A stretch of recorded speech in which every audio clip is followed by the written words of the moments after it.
Hello বন্ধুরা, কেমন আছেন আপনারা সবাই? আজকে আমরা ওয়ার্ল্ডের একটা রেয়ার ব্রিড বাজরি ব্রিড নিয়ে আলোচনা করব, যার নাম মান্টো নেগ্রো। এটি মূলত ব্রাজিলিয়ান একটা প্রডিউস বার্ড এবং এটি 2026 সালে নিউলি প্রডিউস হয়েছে।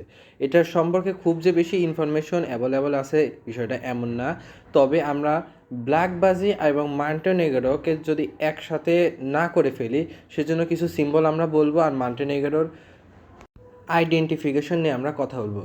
মূলত আমরা মান্টোনেগরকে প্রথমেই গুলে ফেলবো ব্ল্যাক বাজিকর হিসাবে।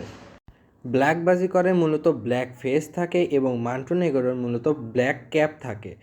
মান্টোনেগরের ব্ল্যাক ক্যাপ থাকার পাশাপাশি মান্টোনেগরের পিঠে একদম ভি শেপ হবে, যেমন আমরা অপলাইনে দেখতে পাই ভি শেপ। এবং মান্টোনেগরের যে কালারটা হয় মোস্টলি ব্ল্যাক কালারের মধ্যে হয় কিংবা ব্ল্যাক শেডের মধ্যে হয়।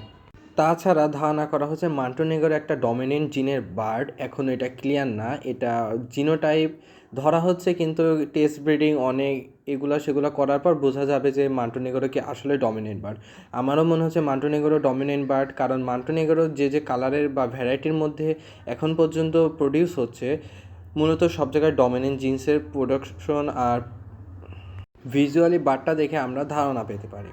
মান্টো নেগ্রো মূলত 2026 সালে একটা হটকেক বলা চলতে পারে, কারণ বাজিকরে এত মিউটেশনের মধ্যে মান্টো নেগ্রো বাজিকর যে সোসাইটি আছে ওয়ার্ল্ড ওয়াইড, এটাকে একদম অন্য মাত্রায় নিয়ে গেছে। মান্টো নেগ্রোর যে কালার প্যাটার্ন এবং শেড প্যাটার্ন বাজিকরের কালারটাকে অন্য মাত্রায় নিয়ে গেছে। আজকের ভিডিও এই পর্যন্ত, আর আমি যদি নিউলি কোনো ইনফরমেশন জানতে পারি অবশ্যই আপনাদের সাথে শেয়ার করব। আসসালামু আলাইকুম।